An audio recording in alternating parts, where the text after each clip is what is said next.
দেখুন যদি কেমন হয়, আপনি এমপ্লয়ের ডেটাবেস রেডি করবেন। তো এই জন্য যদি জাস্ট এমপ্লয়ের যে রিকোয়ার্ড ডেটাগুলো জাস্ট এন্ট্রি দিয়ে যদি সাবমিট দেওয়ার সাথে সাথে আপনার ডেটা স্টোর হয় এবং যদি এই ধরনের ডেটা ক্লিন হয়ে যায়, তাহলে কেমন হয়? আমাদের জন্য খুবই সহজ হয়ে যায়। দেখুন আমার ডেটাবেজে কিন্তু ডেটা স্টোর হয়ে যাচ্ছে। তো এইভাবে আমি জাস্ট ডেটা এন্ট্রিতে সাবমিটে ক্লিক করলে কিন্তু ডেটা স্টোর হয়ে যাবে। তো আজকে আমরা দেখব কিভাবে গুগল শিটে ডেটা ফর্ম রেডি করা যায় এবং ডেটা ফর্ম রেডি করে খুব সহজেই ডেটা এন্ট্রি দেওয়া যায়। তো চলুন শুরু করা যাক। তো প্রথমত আমাদের একটি গুগল শিট ওপেন করতে হবে। এই জন্য আমাদের জিমেইলটি আমরা লগ ইন করবো। তো আমরা একটি নিউ ট্যাব নিয়ে নিলাম। নিউ ট্যাব নিয়ে দেখুন আমাদের জিমেইল লগ ইন করা আছে। এখান থেকে আমরা গুগল ড্রাইভে চলে যাব। তো আমাদের গুগল ড্রাইভটি ওপেন হয়ে গিয়েছে। তারপর আমরা নিউতে গিয়ে এখানে একটি গুগল শিট আমরা ওপেন করে নেব। এই আনটাইটেল স্প্রেডশিটে ক্লিক করে আমরা নেম দিয়ে দিতে পারি ডেটা এন্ট্রি ফ্রম 001 আমরা দিয়ে দিলাম। এখন এখানে আমরা ডেটা এন্ট্রি করব কাদের? এমপ্লয়ীদের বা এমপ্লয়ি ডিটেলসে বা যে কোনো ডেটা হতে পারে। তো আমরা এখানে এমপ্লয় ডিটেলস লিখে নিলাম। দেন একটি রো গ্যাপ দিয়ে দিয়ে আমরা ডেটা লিখব। তো প্রথমত আমরা নেম নিতে পারি, তারপর এমপ্লয় আইডি। তো একটি রো আমরা একটু গ্যাপ দিব, তাহলে আমাদের জন্য সুবিধা হবে। এমপ্লয় আইডির পর আমরা পজিশন লিখতে পারি। পজিশনের পর আমরা অ্যাড্রেস, তারপর ফোন নাম্বার, তারপর আমরা দিলাম ইমেল। আরও যদি কোনো রিকোয়ার্ড ডকুমেন্ট থাকে সেগুলো টাইপ করে নিতে পারেন এবং আমার কোলন দিতে হবে প্রত্যেকটায়। তো আমি শিফট কোলন দিয়ে আমি প্রত্যেকটায় কোলন দিয়ে দিব। প্রত্যেকটা ডেটায় আমি কোলন দিয়ে দিব। এখন আমরা সাধারণত টাইম নিউ রোমান্সে কাজ করব। এই কর্নারে ক্লিক করে এই ডিফল্টে আমি টাইম নিউ রোমান্স দিয়ে দিলাম এবং সাধারণত আমি এই ফন্টকে 14 দিয়ে রাখলাম। তারপর যদি কিছু বাড়াতে বা কমাতে হয় আমি বাড়িয়ে নিই। তো এমপ্লয়ি ডিটেলস, তো এটাকে আমি একটু মার্চ করে নেই। জাস্ট এই দুইটা কলাম আমার মার্চ করলে হবে। সিলেক্ট করে আমি মার্জ অলে দিয়ে দিব, তাহলে দেখুন মার্জ হয়ে গিয়েছে। আর জাস্ট এটাকে আমরা একটু যদি টেনে দেই, তাহলে কিন্তু আর আমার কোনো কলাম বা কিছু মার্চ করতে হলো না। এটা যেহেতু আমি মার্চ করলাম, এটাকে আমি একদম সেন্টারে দিয়ে দিব এবং মিডিল অ্যালাইনমেন্ট করে দিব। দিয়ে যেহেতু এটা একটি নেম বা হেডিং, এটাকে আমি একটু বোল্ড করে এটাকে আমি আর একটু বাড়িয়ে দিতে পারি। আমার প্রয়োজন মতো বাড়িয়ে দিলাম। প্রয়োজন মতো বাড়িয়ে দিলাম এবং এই যে দেখুন এই লেখাগুলো যেহেতু ডেটা এন্ট্রি হবে, একটু বাড়িয়ে দিলে দেখতে ভালো লাগবে। তাহলে আমি এটাকে 16 বা 17, 19-এ দিয়ে দিতে পারি এবং এই হেডিংগুলোকে আমরা বোল্ড করে নেব। বোল্ড করে নিলাম। তো এগুলোকে আমরা একটি কালার চুজ করে নিতে পারি। তো আমরা ধরলাম যে এটাকে আমরা ব্ল্যাক করে দেব। তো আমরা এখানে জাস্ট ব্ল্যাক করে দেব। আর বাকি যে লেখাগুলো আছে এগুলোকে আমরা হোয়াইট করে দেব। বাস, কাজ শেষ। এখন এই যে আমাদের যে কলামগুলো রয়েছে, এই কলামগুলো জাস্ট আমরা এখন যদি হোয়াইট করে দেই, তো আমরা এই কলামটিকে জাস্ট ধরে আমরা এখান থেকে কলামকে আমরা হোয়াইট করে দিলাম। তো নিচেরটাও আমরা একটু এটাকেও ব্ল্যাক করে দেই। ব্যাস, আমাদের কিন্তু মোটামুটি ডান। এবং আমরা যা লিখবো সেটি যাতে আবার হোয়াইট বা ব্ল্যাক না আসে, তাহলে খারাপ লাগবে। এটার জন্য আমরা যেটা লিখবো সেটি যাতে আমাদের ব্লু কালার আসে, আমরা ধরে নিলাম। দেখুন আমি যদি কিছু একটা লিখি, ব্লু কালার আসতেছে। এবং আমরা যা লিখবো এই লেখাগুলো যাতে টাইম নিউ রোমান্সে আসে, যে ফ্রন্টাইজ সাইজ ইউজ করতে চাই সেটি করে নিব এবং এটিকে আমরা মিডিল অ্যালাইনমেন্ট এবং সেন্টার অ্যালাইনমেন্ট আমরা করে নিলাম এবং চাইলে এটিকে আমরা বোল্ডও করে নিতে পারি। তো মোটামুটি আমাদের ফরমেশন কিন্তু ডান। এই ফরম্যাটে আমাদের ডেটা এন্ট্রি হবে। এখন এই ডেটাটা এন্ট্রিতে স্টোরটা হবে কোথায়? তো এই জন্য আমরা পাশে আরেকটি শিট ওপেন করে নিলাম। আমরা এখানে লিখে নিতে পারি ডেটা বেস। দেন দেখুন আমাদের যে হেডিংগুলো রয়েছে বা যেটা এগেইনস্টে এন্ট্রি হবে এটাকে আমি জাস্ট কপি করে নিলাম। কপি করে নিয়ে এখানে রাইট বাটন ক্লিক করে পেস্ট স্পেশালে গিয়ে একদম ট্রান্সপোজ দিয়ে দিলাম। দেখুন পেস্ট হয়ে গেছে এবং মিডিলে কিন্তু আমাদের কি কলাম রয়েছে। তো আমরা কন্ট্রোল প্রেস করে কলামগুলো সিলেক্ট করে নেব একসাথে।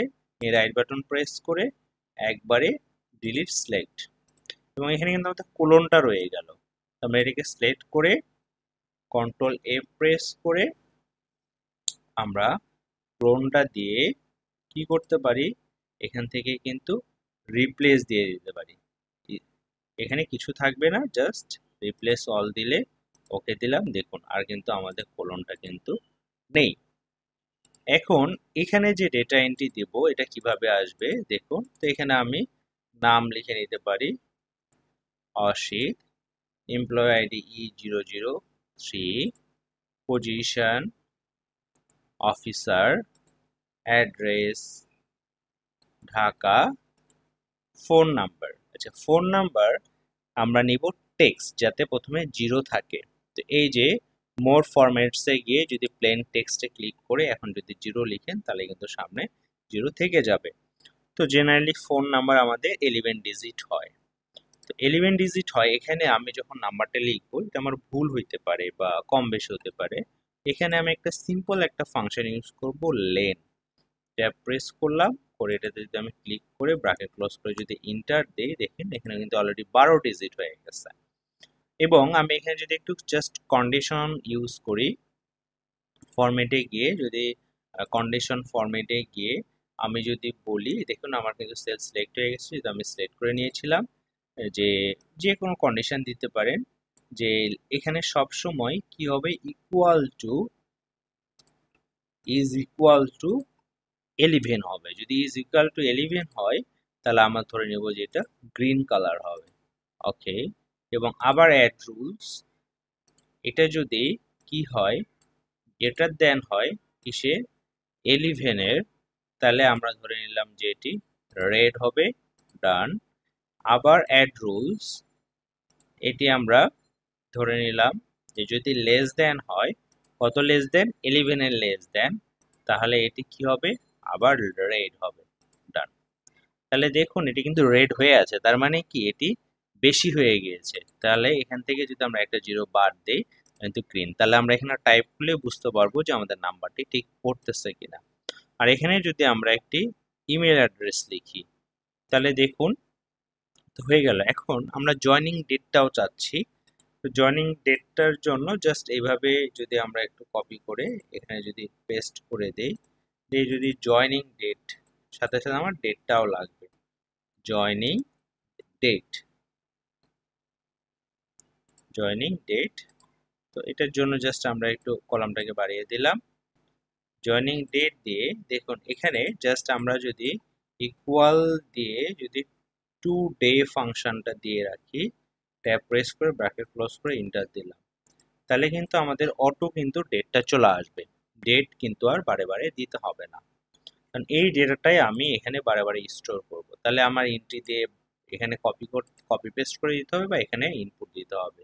তো এখন যেটা আমরা কি করব, ম্যাক্রো ব্যবহার করব। তো ম্যাক্রো ব্যবহার করার আগে আমাদের একটি ফর্মুলা ব্যবহার করতে হবে। ফর্মুলাটি হচ্ছে এই যে এই ডেটাটি রয়েছে, ডেটা কি কে এই সিঙ্ক্রোনাইজেশনে সাজাতে হবে। এই জন্য আমরা এখানে ডেটাটি একটু নিয়ে নেই, ইকুয়াল সাইন কল করলাম, কল করে আমরা ফিল্টার ফাংশন কল করলাম, কল করে এই পুরো ডেটাকে আমরা সিলেক্ট করব, করে কমা কন্ডিশন, আবার এটাকে সিলেক্ট করব, করে লেস দেন এবং গ্রেটার দেন এবং ইনভাইটেড কমা ওপেন এবং inverted comma close, bracket close, enter. এখন দেখুন এই ডেটাটাই কিন্তু আমার এইভাবেই চলে এসেছে, কিন্তু এগুলোকে আমার একটু সিঙ্ক্রোনাইজেশনে মানে এই ক্যাটাগরিতে সাজাতে হবে যাতে স্টোর হইতে পারে। এই জন্য সেম এই ডেটার আগে আমি ট্রান্সপোজ ইউজ করব, টিআরএ ট্রান্সপোজ দিয়ে আমি যদি আবার ফিল্টার ফাংশনকে কল করি, ট্যাব পুরো ডেটাকে কি করব, সিলেক্ট করব, কমা আবার সিলেক্ট করব করে greater than less than inverted comma open এবং ক্লোজ ব্র্যাকেট ক্লোজ ইন্টার। দেখুন আমার ডেটা কিন্তু এই সিঙ্ক্রোনাইজেশনে কিন্তু সেরে গেছে। জাস্ট এখন এটাকে আমি একটু ডিলিট করে দিই। তো আমার ডেটা কিন্তু রেডি, এখন শুধু কপি পেস্ট করার পালা। এই জন্য আমি ম্যাক্রো অন করব। ম্যাক্রোর জন্য আমি এই যে একদম উপরে এক্সটেনশনে চলে যাব, গিয়ে ম্যাক্রো রেকর্ড ম্যাক্রোতে যাব। আমার কিন্তু অলরেডি রেকর্ড চালু হয়ে গিয়েছে, এটাকে আমরা জাস্ট এখানে ক্লিক করলে এটি মিনিমাইজ হয়ে থাকবে। রেকর্ড হচ্ছে, রেকর্ডে কি হবে, আমার এই ডেটাটা এখান থেকে কপি হবে একদম ডেট পর্যন্ত, কন্ট্রোল সি কপি দিয়ে ডেটাবেজে চলে যাবে। ডেটাবেজে গিয়ে এই দুয়ে ক্লিক করে রাইট বাটন প্রেস করে কি হবে, ইনসার্ট ওয়ান রো অ্যাবভ, একটি রো অ্যাবভ হবে এবং নেমের এখানে ক্লিক করে পেস্ট স্পেশালে গিয়ে একদম ভ্যালু পেস্ট হয়ে যাবে। ভ্যালু পেস্ট দিয়ে দিলাম। এখানে আমরা ডেটটা যেহেতু পরে নিয়েছি, ডেটটা নেই, আমরা এখানে ডেট লিখে নিলাম। দেখুন আমার কিন্তু ভ্যালু পেস্ট হয়ে গিয়েছে। এখন আবার শিট ওয়ানে যাব বা ডেটা এন্ট্রি ফর্মে গিয়ে আমরা এই ডেটাগুলোকে ডিলিট করে দেবো একদম ইমেল পর্যন্ত, শুধু আমাদের জয়নিং ডেটটা থাকবে। তাহলে ওই দিনের ডেটটা আমাদের বারে ক্লিক করতে হবে না। করে এখন যদি আমি এটাকে সেভ দিয়ে দিই, সেভ দিলে বলছে সেভ নিউ ম্যাক্রো এবং এটার নাম চাচ্ছে, তো আমি দিয়ে দিলাম EMP002। ওকে, EMP002 সেভ। আমার ম্যাক্রো কিন্তু সেভ হয়ে গেল। তো এখন আমি ম্যাক্রো সেভ করলাম, কিন্তু আসলে এটিকে আমি রান করব কিভাবে? এবং এই যে আমার এই সাইডের যে কলামগুলো যেখানে ফর্মুলা ছিল, এগুলোকে কিন্তু আমরা সিলেক্ট করে একদম হাইড করে দিতে পারি। কারণ ম্যাক্রোকে আমার তো রান করতে হবে, যেটা ইনপুট দেবো কিন্তু ডেটা ওখানে যাবে কিভাবে।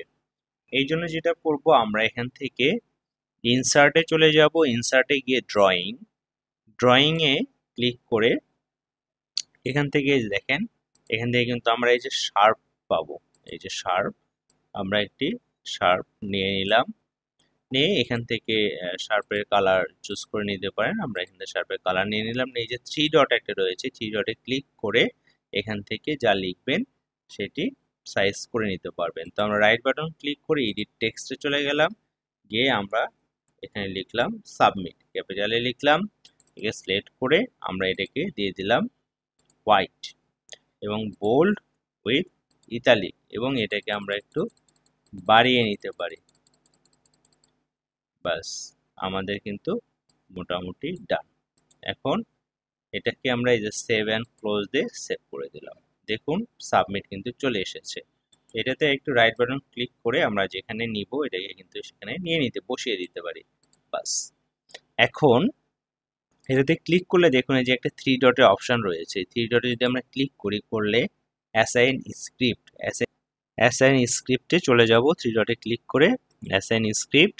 এখন আমরা যে স্ক্রিপ্টটি সেভ করলাম তার নেমটা দিব, তাহলে আমরা ক্যাপিটাল ই দিয়েছিলাম, EMP002 দিয়ে আমরা ওকে দিয়ে দিলাম। বাস, এখন দেখুন, এখন যদি আমরা কোনো ডেটা এন্ট্রি দেই, সাপোজ আমি নাম লিখে নিলাম, এমপ্লয় আইডি আমি কিন্তু প্রত্যেকটা ডেটায় লিখে নেব, নাহলে যেভাবে আছে ব্ল্যাঙ্কই থাকবে। ST manager, address Dhaka, phone number যেটা বলেছিলাম যে আমরা ডিজিটটি খেয়াল করব, দেখুন 11 ডিজিট হলে গ্রিন হয়ে গিয়েছে। মেল লিখে নিলাম, নিয়ে এখন আমরা কি করব, সাবমিটে আমরা ক্লিক করব। সাবমিটে ক্লিক করলে এভাবে দেখাবে অথরাইজ রিকোয়ার্ড, আমি যে ম্যাক্রোটি রান করতেছি আমাকে একটু অথরাইজ লাগবে, পারমিশন দিতে হবে, আমার মেলটা ওপেন আসছে কিনা। ওকে দিয়ে দিলাম, দিয়ে আপনার মেলটা এভাবে আসবে। তো এখানে একটু বড় করে দেখাই, এই যে মেলে যদি আমি ক্লিক করি, একটু জাস্ট টাইম নিবে, নিয়ে একটু নিচে চলে গিয়ে এই যে কন্টিনিউ, বাস আমার কিন্তু একটা অথরাইজ রেকর্ড হয়ে গেছে। দেখুন ডেটা এন্ট্রি দেওয়ার সাথে সাথে কিন্তু চলে এসেছে। আবার যদি কেউ এনরোল হয়, সাপোজ মারিয়া, employee ID E004, position officer, address Dhaka, phone 09, দেখুন 9 ডিজিট রেট চলে এসেছে, 2 ডিজিট বাড়বে, ইমেল অ্যাড্রেস, ওকে, সাবমিট। আমার 2টা ছিল 3টা। এইভাবে কিন্তু পরপর আপনার ডেটা এন্ট্রি দিতেই থাকবে। তো চাইলে এভাবে একটি গুগল শিটে ফর্ম করে আপনার ডেটাবেসকে খুব সুন্দরভাবে সাজাতে পারেন। আশা করি ভিডিওটি ভালো লাগবে। ভালো লাগলে অবশ্যই লাইক, কমেন্ট এবং শেয়ার করবেন। ধন্যবাদ সবাইকে। দেখা হচ্ছে নতুন কোনো ভিডিওতে। সে পর্যন্ত ভালো থাকবেন, সুস্থ থাকবেন।